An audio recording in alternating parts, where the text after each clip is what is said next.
Assalamualaikum warahmatullahi wabarakatuh. Halo semuanya. Jadi pada hari ini kita akan melaksanakan wawancara dengan fokus peminatan biostatistika untuk memenuhi tugas pengantar ilmu kesehatan masyarakat. Nah sebelumnya perkenalkan kami dari kelompok 6 Oflim C. Dan di sini saya Naila Farafisa Zamharia Edina sebagai moderator atau MC, dan rekan saya Divana Fisatu Zahro, saya Rinda Dubriana, saya Rinda Cornelia Sawarani, saya Anissa Dinda Puspita. Baik, sekiranya cukup ya perkenalan dari kami dan langsung saja masuk kepada inti dari acara ini, yaitu wawancara. Oke, jadi selamat siang teman-teman. Nah, kali ini kita sudah bersama dengan narasumber kita yaitu Ibu Nohan. Selamat siang Bu, gimana kabarnya? Selamat siang, alhamdulillah baik. Baik, sebelum kita mulai bincang-bincang santai hari ini Bu, saya akan mengenalkan dengan narasumber kita yaitu beliau adalah Ibu Nohan Arun Ramadona, MKM, dan beliau adalah salah satu dosen dari Universitas Negeri Malang. Nah, beliau ini merupakan lulusan dari Universitas Indonesia khususnya pada peminatan biostatistika yang mana akan banyak kita bahas hari ini. Oke, langsung saja ya. Boleh dijelasin nggak Bu, Ibu Nohani sekarang usianya berapa dan asalnya dari mana? Oke, sekarang saya usianya sudah menginjak kepala 3 tahun ini tadi. Iya. Kemudian saya lahir di Tulungagung. Kemudian saya pindah-pindah ya, jadi lahir di Tulungagung, kemudian besar di Kalimantan, kemudian ke Jogja, kemudian ke Depok, dan sekarang di Malang. Oh, berarti sudah di banyak tempat ya Bu hari ini. Oke, lalu kemudian riwayat pendidikan Ibu ini dari kecil sampai sekarang bisa diceritakan? Ya, jadi dulu saya SD di 2 tempat, di Kalimantan, kemudian di Tulungagung. Habis itu SMP saya juga di 2 tempat, di Tulungagung dan di Kalimantan. Akhirnya sampai saya lulus SMA. Jadi saya lulus SMA dari Kalimantan. Kemudian setelah itu saya mendaftar kuliah.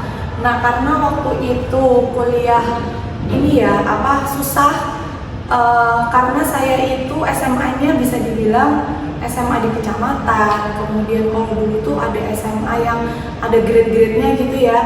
Nah, kalau saya itu termasuk grade-nya yang rendah, karena memang belum ada lulusan yang kuliah di luar Jawa gitu waktu itu, dan juga memang sangat susah untuk mendapatkan kampus negeri di Jawa.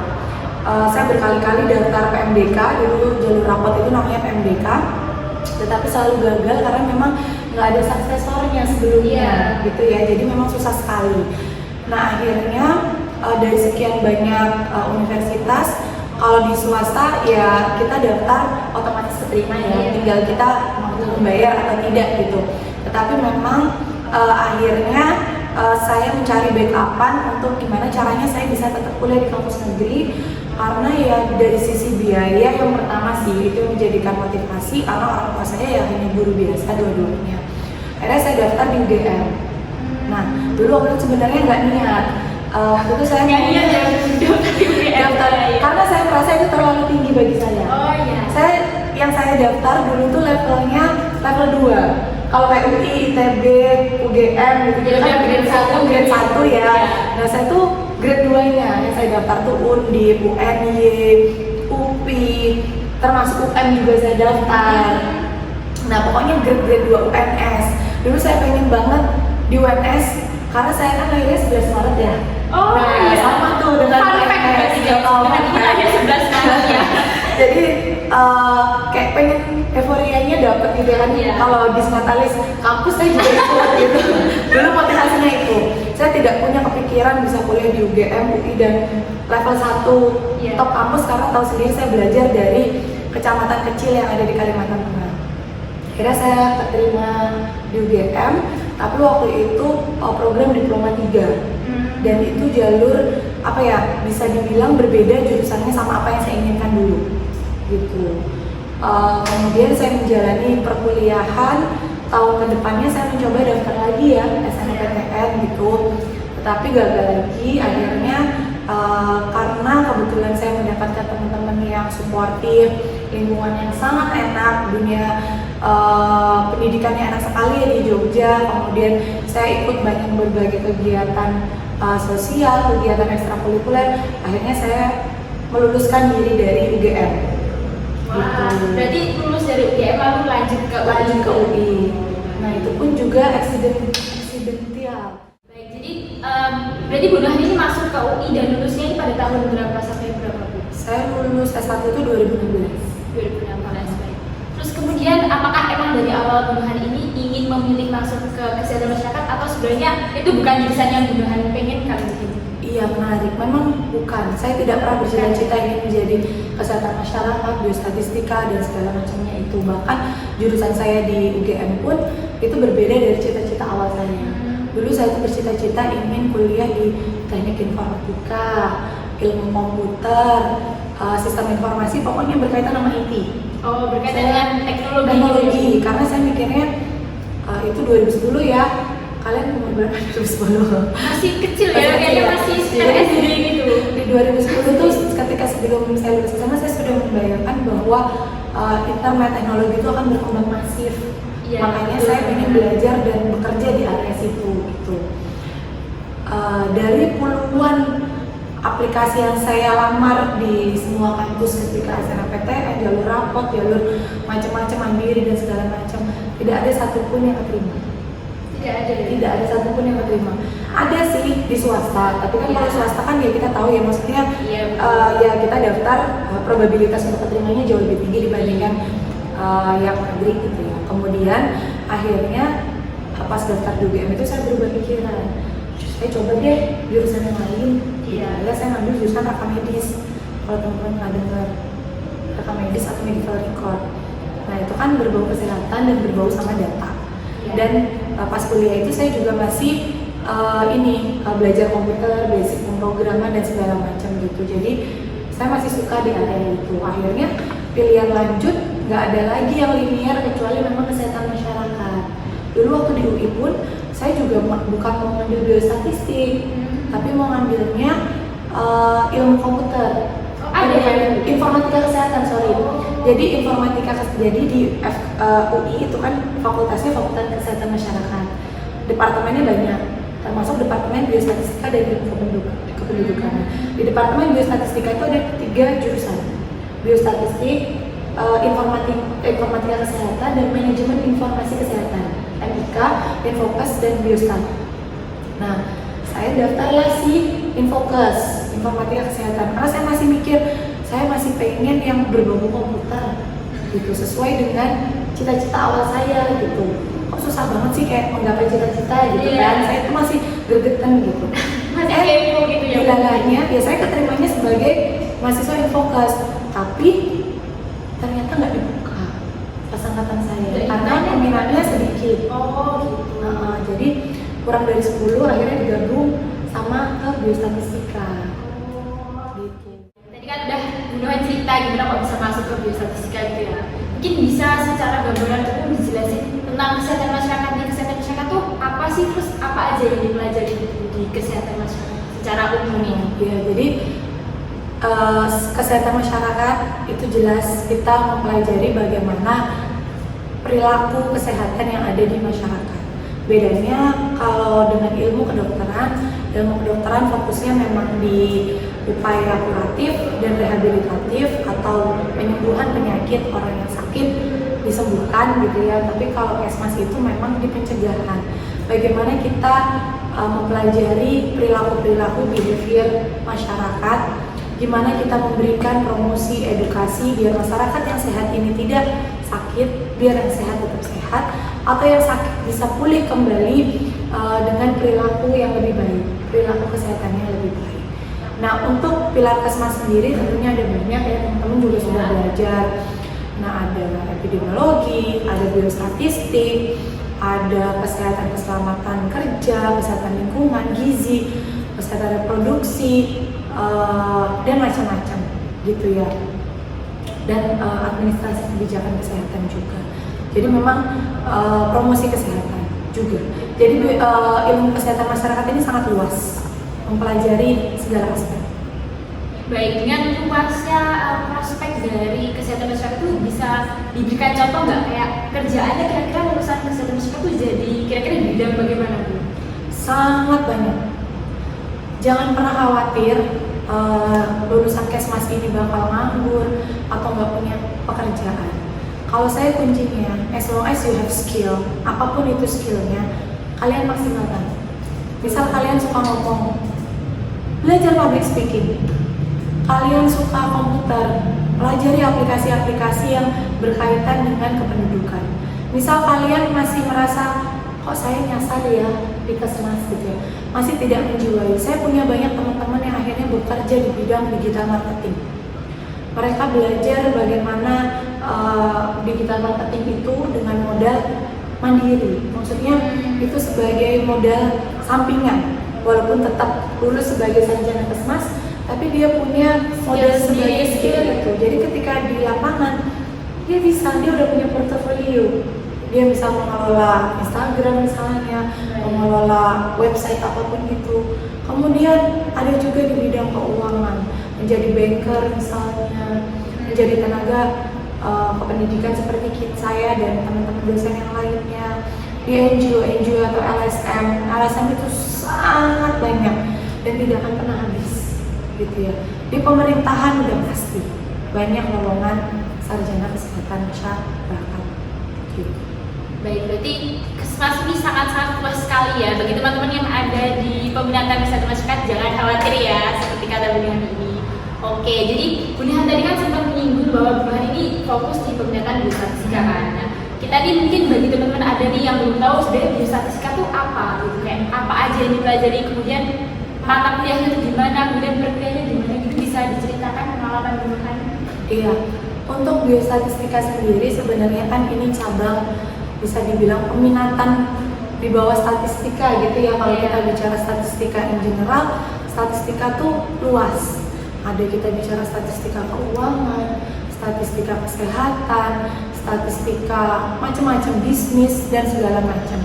Nah, untuk biostatistik itu memang fokus kita belajar statistik atau data-data yang berbasis dari data kesehatan. Jadi bagaimana kita mulai dari menyiapkan data itu, kita sebagai data manager, orang yang bekerja di lapangan, mulai dari menyiapkan instrumen, mengumpulkan data untuk indikator-indikator capaian kesehatan tertentu, program-program tertentu, mengumpulkan data di lapangan, memanage data itu, mengolah data itu, hingga akhirnya data itu kita tampilkan menjadi informasi. Gitu. Baik, berarti kurang lebih itu sama seperti kan ada juga nih bidang studi statistika ya, yang dimana itu fokusnya mungkin lebih kepada data secara umum. Tapi kalau biostatistika ini berfokus kepada kesehatan, Data-data kesehatan. Ya. Baik, kemudian setelah Bu Nuhan ini menjalani studi di biostatistika nih, apakah Bu Nuhan ada merasa ketika kan masuk di biostatistika yang membuat mungkin orang-orang jadi tertarik untuk masuk ke biostatistika itu apa aja Bu? Iya, jadi pas seperti yang saya bilang tadi, pas di awal tuh kan saya ngerasa down. Iya. Semester 1 saya ngerasa down. Ini belajar apa ya gitu. Saya nggak pernah suka gitu dengan yang hitung-hitung gitu kan. Karena waktu itu tahunnya ngitung. Iya. Bukan yang Jadi aplikatif. namanya Iya, bukan yang aplikatif. Ternyata seiring berjalannya waktu sangat menarik ketika saya mulai aktif ngikutin kegiatan dosen atau penelitian-penelitian sebagai misalnya enumerator, pengumpul data, supervisor lapangan, atau bahkan cuma petugas entry data. Nah, dari situ kok menghasilkan uang ya. Saya cuma kayak gini aja dibayar loh, padahal saya masih mahasiswa. Gimana nanti kalau saya sudah lulus gitu. Dan waktu itu bayarannya bagi seorang mahasiswa itu udah oke banget lah, oke banget, udah bisa buat jajan, udah buat penghasilan sendiri dan segala macam gitu. Jadi dari situ saya mulai terbukakan. Kemudian mulai dulu. Akhirnya saya semangat mempelajari. Kemudian di semester akhir yang saya sudah masuk kuliah peminatan itu banyak belajar aplikasi-aplikasi tools terkait statistika. Kalau teman-teman mungkin sering dengar atau udah pernah dengar, ada SPSS, ada Stata, atau kalau sekarang tuh banyak sekali tools-tools yang menarik, misalnya untuk terkait data visualisasi kita menggunakan Tableau, Google Data Studio dan macam-macam. Itu sangat membutuhkan kreativitas dan bekerjanya tuh nyaman. Hanya di komputer aja kita udah bisa bekerja. Saya bisa bekerja dari mana aja, gitu kan. Ya. Kemudian menjelang lulus, saya dicari-cari sama teman saya, terutama peminatan lain. Karena ternyata saya itu dipakai banget untuk membantu mengerjakan skripsi mereka, untuk ngolah data. Itu saya dapat duit dari mulut ke mulut. Akhirnya saya juga bantu tesis orang, saya bisa membantu disertasi, saya bantu residen itu spesialis, dokter spesialis untuk mengerjakan riset mereka. Uangnya kok banyak banget ya, padahal saya belum lulus. Nah itu saya gali terus skill yang ada, biar saya nanti ketika lulus saya sudah siap dan tentunya menjalin networking dengan yang ada gitu.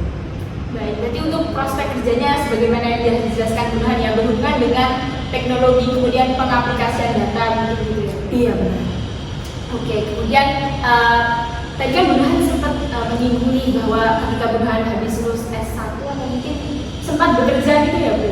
Nah, bisa dijelaskan nggak kesibukannya Burhan pada saat mungkin perkuliahan atau setelah perkuliahan itu kegiatannya bagaimana? Jadi kalau selama S1 itu lebih ke kayak ya kerja serabutan freelance gitu ya, lebih kayak bukan bekerja sih, mengisi waktu aja. Mungkin kalau teman-teman banyak yang aktif, teman-teman saya ada yang aktif di BEM, organisasi dan segala macam. Kalau saya fokus memang bekerja yang mengaplikasikan skill saya, karena itu menurut saya lebih penting di dunia kerja nanti. Ya walaupun memang beda, karena skill leadership dan organisasi itu sudah saya dapatkan ketika saya D3.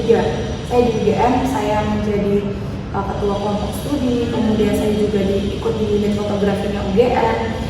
Jadi itu saya sudah mendapatkan exposure yang lain di dunia organisasi. Akhirnya memang saya fokus bagaimana sih saya ini mau cari pengalaman yang berkaitan nanti setelah lulus saya itu bisa lebih maksimal gitu. Akhirnya saya banyak mencari, misalnya jadi moderator, bantu dosen penelitian dan segala macam sampai saya lulus. Nah setelah lulus saya itu nggak sampai daftar kerja, orang sudah cari-cari. Jadi itu saya nggak pernah melamar kerja sejujurnya. Keren baru banget pengalamannya yang di PNS ini aja. Melamar dosen ini saya melamar. Sebelumnya saya tidak pernah, karena saya aktif ya itu tadi, karena saya udah dari masa kuliah itu udah banyak bantu dosen segala macam. Saya aktif di departemen sliwer gitu. Baru lulus saya udah langsung ditawarin sama dosen saya, bantu saya ada penelitian nih sama Kementerian Kesehatan, kamu jadi ini gitu penelitinya gitu. Siap Bu. Jadi saya itu bekerja langsung project base gitu. Lalu saya kerja 6 bulan. Sebelum pekerjaan saya habis di tengah-tengah, saya udah ditawarin lagi. Udah ada penawaran lagi. Jadi double. Enaknya kerja project base, saya itu nggak terikat waktu, nggak terikat tempat. Saya bisa bekerja di mana aja dan bisa mengerjakan apa aja yang penting saya masih mampu. Nah akhirnya saya ditawarin 2 profesor saya yang berbeda gitu. Yang profesor yang pertama nawarin 6 bulan, profesor yang kedua nawarin 2 tahun. Saya ambil. Belum selesai proyek yang 2 tahun tadi, lanjut lagi ditawarin lagi 3 tahun gitu. Dengan proyek yang banyak berbeda. ya? Iya, jadi saya tuh dalam 1 tahun tuh pasti mengerjakan lebih dari 1 proyek. Itu kan bisa dibilang itu tadi lebih jelas ya, long term project yang mana ada sistem gajinya yang jelas dan segala macam. Di luar yang itu, perintil-perintilan yang saya masih bantu tesis, bantu disertasi, kemudian yang bantu proyek kecil-kecilan, itu ada. Jadi tuh sangat terbuka lebar. Kadang saya tuh mau melamar kerja, saya mikir, waduh nanti saya nggak fleksibel ini kalau kerja kantoran gitu kan, saya mikirnya gitu. Di sini saya masih bisa ngatur ritme kerja saya sendiri. Jadi saya dalam 1 tahun bisa lebih dari 3 proyek gitu. Dan uangnya tentunya double gitu. Menarik banget ya teman-teman, berarti prospek dari geostatistika ini. Dan tadi kan Bu Hani sempat cerita juga kalau pekerjaan Bu Hani fleksibel dan sangat tidak tergantung dengan waktu dan tempat gitu. Tapi sekarang Bu Hani ini menjadi dosen di Universitas Negeri Malang. Kenapa ini? Apakah ada alasan khusus kenapa Bu Hani pilih jadi dosen sekarang? Kenapa kok akhirnya saya ingin jadi dosen gitu ya? Yang pertama pandemi, saat pandemi itu memang menjadi titik balik bagi pribadi saya sendiri secara personal. Secara personal banget. Mulai pandemi 2020 itu buat saya baru pulang dari Thailand. Kemudian saya langsung pulang tuh benar-benar langsung pandemi dan langsung karantina di bulan Maret, akhir Maret saya ingat banget. Saya langsung pulang ke Jawa, mau nikah waktu itu, persiapan nikah. Itu pun banyak drama karena ini ya apa namanya, karena pandemi itu semuanya tidak pasti. Akhirnya ya udah saya putuskan yaudah kita nikah sederhana, akad segala macam udah cukup, itu aja nggak perlu mudah. Kemudian saya ikut suami saya tinggal di Purwokerto karena suami saya ngajar di Purwokerto. Di situ banyak flashback titik balik yang saya rasakan. Yang pertama memang ketika saya bekerja di Jakarta yang saya rasakan oke, secara finansial itu lebih dari cukup. Tetapi secara mental, secara fisik, kayaknya kalau saya udah nikah, saya pengen punya anak dan saya ingin membangun keluarga, saya sepertinya harus menepi. Saya tidak cocok untuk bekerja dengan pace ritme yang lari di Jakarta ketika nanti saya sudah membangun keluarga. Nah, kemudian waktu itu saya belum mikir mau jadi dosen ya. Saya mikir waktu itu mau memang fokus ya udah saya mau S3. Saya mau S3 aja, siapa tahu nanti setelah S3 saya lebih mudah untuk mencari pekerjaan di luar Jakarta. Misalnya kan lebih mudah memang untuk dosen S3 dibandingkan dosen S2 ya. Tapi dilalahnya alhamdulillah ada lowongan CPNS di akhir 2021. Saya daftar karena saya mikir pekerjaan apa yang bisa tetap membuat saya produktif, yang tidak menghilangkan skill saya, yang tidak menghilangkan experience saya, kecuali saya menjadi dosen. Selain menjadi dosen apa? Kan susah, karena saya lama bekerja sebagai peneliti, saya lama bekerja di bidang akademik, walaupun tidak secara langsung sebelumnya mengajar, tapi dunia saya itu dunia akademik. Saya bekerja dengan dosen-dosen, saya bekerja dengan peneliti, saya bekerja dengan pemerintah. Kalau saya bekerja kantoran biasa administratif yang di luar bidang saya, itu akan sangat menurunkan kualitas diri saya secara pribadi.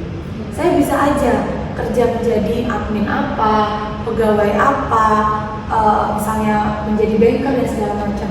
Bukan menurunkan jabatan, bukan. Oke, mungkin secara jabatan saya bisa level up.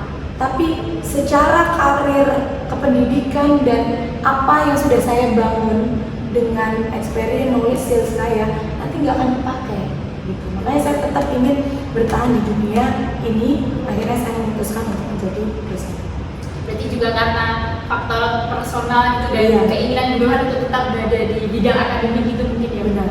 Baik, kemudian tentu saja Bunuhan ini sudah pernah menjalani menjadi peneliti dan juga dosen ini. Apakah ada mungkin struggle yang menonjol di keduanya? Ada permasalahan yang mungkin sampai sekarang Bunuhan masih teringat gitu atau bagaimana?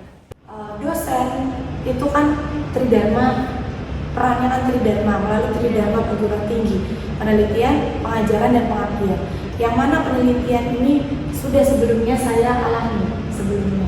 Jadi ketika saya menjadi dosen, saya tidak mengalami hal yang sulit karena ya saya sudah biasa melakukan penelitian. Yang membedakan sekarang tanggung jawab utama saya memang lebih banyak di mengajar. Tetapi tentunya ilmu-ilmu itu tidak boleh berhenti stop di pengajaran. Kita harus memberikan pengabdian, harus mengimplementasikan ilmu itu kepada masyarakat dan tetap terus melakukan penelitian. Nah, jadi tidak ada hal yang struggling banget karena saya sudah biasa bekerja secara lari ya, dengan ritme yang pace yang sangat kencang, bekerja dengan berbagai macam proyek gitu. Bedanya sekarang kalau mengajar mungkin waktu terbuang itu lebih banyak ke mengajar gitu. Kalau dulu kan saya lebih fleksibel, oh hari ini mau ngerjain proyek apa, gitu. Kalau sekarang memang lebih fokus di pengajaran. Baik, jadi kurang lebih itu kayak bagi peneliti dan dosen itu tetap harus dinamis gitu ya, terus bergerak terus gitu ya. Oke, kemudian tadi kan kita udah dikasih tahu nih sama Bunuhan bahwa di kesehatan masyarakat itu ada bidang-bidang yang lain selain biostatistika seperti kesehatan lingkungan, gizi, dan sebagainya. Nah, mungkin apakah peminatan biostatistika ini memiliki kontribusi dalam kerjasama dengan bidang-bidang yang lain itu adakah contoh dari aksinya atau programnya atau bagaimana?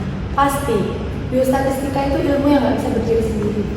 Kamu mau ngerjain data apa kalau nggak tahu itu datanya sumbernya dari mana? Iya. Nah, makanya saya secara pribadi fokusnya memang di cash flow. Saya bilang saya memang alumni biostatistik, tetapi saya minat riset saya di kesehatan reproduksi, khususnya kesehatan ibu dan anak dan juga keluarga berencana. Itu adalah bidang saya, gitu. Tentunya setiap orang punya minat masing-masing dan minat itu terbangun dari proses seleksi alam juga ya, seleksi alam. Kadang itu tadi mungkin karena dari awal proyek saya langsung ke kesehatan reproduksi, kematian ibu, HIV, IMS, aborsi dan segala macam, keluarga berencana. Akhirnya ya saya akan terus menjalani di isu itu dan akan menjalani isu itu. Tapi tentunya teman-teman biostatistik yang lain ilmunya ya harus diimplementasikan ke yang lain. Misalnya dia suka ilmu counseling, ya dia bisa menganalisis data statistik, data kesehatan lingkungan, atau data keuangan, atau data misalnya A3 dan macam-macam. Semuanya saling terkait. Gitu. Jadi biostatistik ini ilmu yang paling terkait ke yang lain, karena dia nggak bisa berdiri sendiri. Gitu. Oke, jadi biostatistika ini pasti ya berhubungan dengan bidang-bidang yang lain dan juga saling bekerjasama untuk meraih hasil yang maksimal gitu ya. Pasti. Tadi kan Burhan juga cerita tentang pengalaman Burhan dari kecil sampai sekarang udah berjalannya begitu macam-macam gitu ya Bu. Bisa diceritakan juga pengalaman mungkin yang berkesan, mungkin bisa sedih, senang yang berhubungan dengan biostatistika ini. Tentunya banyak senangnya ya. Biostatistika ini adalah salah satu ilmu atau titik kilas saya di mana saya bisa meraih mimpi yang tidak pernah saya mimpikan sebelumnya. Jadi dengan saya belajar biostatistika, dengan saya bekerja di bidang biostatistika, saya pernah mendapatkan fellowship, kesempatan. Fellowship itu adalah semacam beasiswa, tapi yang memang fokus kepada riset atau fokus kepada pekerjaan tertentu, yang mana fellowship ini sangat bergengsi di dunia kesehatan reproduksi dan kependudukan. Saya diberikan kesempatan untuk bekerja, menyelesaikan proyek saya selama 1 bulan lebih di salah satu kantor NGO yang ada di New York, Amerika. Jadi kalau saya tidak bekerja sebagai biostatistik, mungkin saya tidak akan pernah menginjakan kaki saya 2 kali di Amerika. Mungkin saya tidak akan pernah bisa berkeliling Amerika dengan kaki saya sendiri, atau mungkin tidak terbayangkan Amerika itu seperti apa. Bahkan mimpi pun dulu tidak pernah berani bermimpi sejauh itu, karena ya siapa sih yang bisa bermimpi sejauh itu gitu ya. Saya bukan siapa-siapa, saya nggak punya uang sebanyak itu untuk bisa tinggal di sana. Tapi dengan fellowship itu saya dibiayain semuanya. Saya mendapatkan gaji $5.000 1 bulan. Kalian hitung sendiri berapa $5.000 itu. Di luar uang makan, di luar transport lokal saya, di luar apartemen yang mereka kasih ke saya. Dan saya diberikan ruangan khusus yang mana itu saya di treatment sebagai as a professional researcher. Walaupun saya dibilang masih umur 20 tahunan. Saya masih junior dan saya bekerja dengan senior researcher di kantor itu. Dan kita saling exchange informasi dan saya benar-benar dianggap tidak ada senioritas di situ. Itu karena yang dinilai adalah skill dan kemampuan kita. Nah, dari situ saya sangat bersyukur sekali. Mungkin itulah benar adanya ya, kita tidak selalu mendapatkan apa yang kita inginkan, tapi insya Allah kita selalu mendapatkan apa yang terbaik menurut versi Tuhan. Oleh karena itu, saya sangat bersyukur sekali. Kalau tidak bekerja sebagai peneliti atau data analis, researcher, saya tidak mungkin menginjakan kaki saya di sana dengan cuma-cuma gitu. Berarti awalnya yang Burhan ini gak ada minat sama sekali ya di kesehatan masyarakat, tiba-tiba entah kenapa gitu jalannya di situ, dan sekarang Burhan bisa mengalami hal-hal yang keren-keren banget nih. Iya. Dimana pasti banyak ya yang tertarik masuk ke biostatistika nih habis diceritain pengalamannya Bu Nuhan nih. Nah, tentu saja dengan setelah diceritain pengalaman yang sangat berkesan, jadi mungkin banyak teman-teman yang pengen masuk ke peminatan biostatistika ya Bu. Mungkin ada beberapa skill atau persiapan yang harus dipersiapkan jika pengen masuk ke peminatan biostatistika? Iya, pasti. Karena biostatistika ini bekerja dengan tools, bekerja dengan data, tentunya teman-teman harus punya skill data analisis. Skill data analisis itu bisa dipelajari nanti ketika teman-teman kuliah, dan juga jangan pernah berhenti belajar di bangku kuliah saja. Jadi ketika kalian datang ke kampus, bukan berarti kalian pulang ke rumah itu tidak ada PR. Kalian PR-nya adalah bagaimana memaksimalkan apa yang dosen-dosen kalian kasih saat di kelas gitu. Beda dengan zaman SMA. SMA kalau udah nggak ada PR ya udah main sama temennya gitu ya.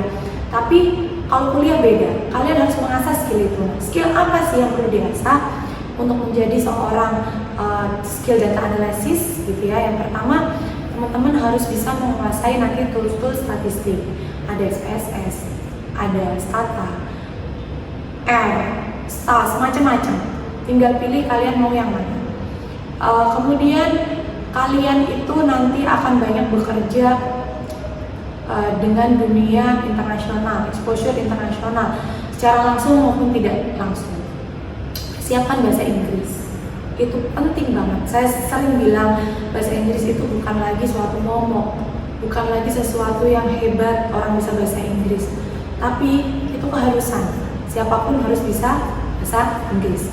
Karena nanti kalian bikin report, kalian nulis artikel internasional, kalau kalian ingin bikin kalian jadi peneliti, ya semuanya harus punya skill itu. Kemudian nanti kalian harus bisa yang namanya skill monitoring evaluasi. Bagaimana membangun indikator-indikator tertentu untuk mencapai capaian, mengukur indikator itu dan menganalisis indikator-indikator itu. Nanti ada pelajarannya juga, monitoring evaluasi gitu. Jadi itu skill umum yang nanti di luar itu silahkan kalian pelajari. Macam-macam ada. Yang sekarang itu penting juga adalah data visualisasi. Bagaimana dengan data yang sudah kalian dapatkan divisualisasikan menjadi bagus, entah itu dalam bentuk misalnya poster atau dalam bentuk dashboard data kesehatan yang ada di website itu kan banyak ya. Kalau kalian lihat ada dashboard apa, bentuknya grafik-grafik, ada yang peta, ada yang ini. Itu bagian dari data visualisasi gitu. Baik, berarti mulai persiapannya dari karakter individu sendiri yang harus disiplin, rajin, kemudian juga soft skill seperti problem solving, critical thinking, dan juga kemampuan untuk mengaplikasikan teknologi gitu ya Bu. Berarti sangat menarik banget ya untuk mungkin yang awalnya kepo dengan biostatistika itu gimana, sekarang udah tahu kurang lebih dan prospeknya juga sangat menjanjikan ya Bu. Mungkin bisa tertarik masuk ke Universitas Negeri Malang, juga ada jurusan kesehatan masyarakat. Oke, jadi sampai ke penghujung acara ini pertanyaan terakhir Bu. Boleh dikatakan nggak satu kata buat biostatistika ini apa? Kata untuk biostatistika menjanjikan nih teman-teman, keren banget ya. Oke, jadi terima kasih Bu Nuhan udah sharing-sharing ilmunya ya. Kita yang awalnya nggak tahu dan kepo jadi sekarang lebih tahu dan juga bisa melihat gambaran biostatistika nih kira-kira gimana. Oke, terima kasih Bu Nuhan atas waktunya dan juga ilmunya. Mungkin sekian wawancara yang bisa kita laksanakan. Sampai jumpa next time mungkin, dan terima kasih atas perhatiannya.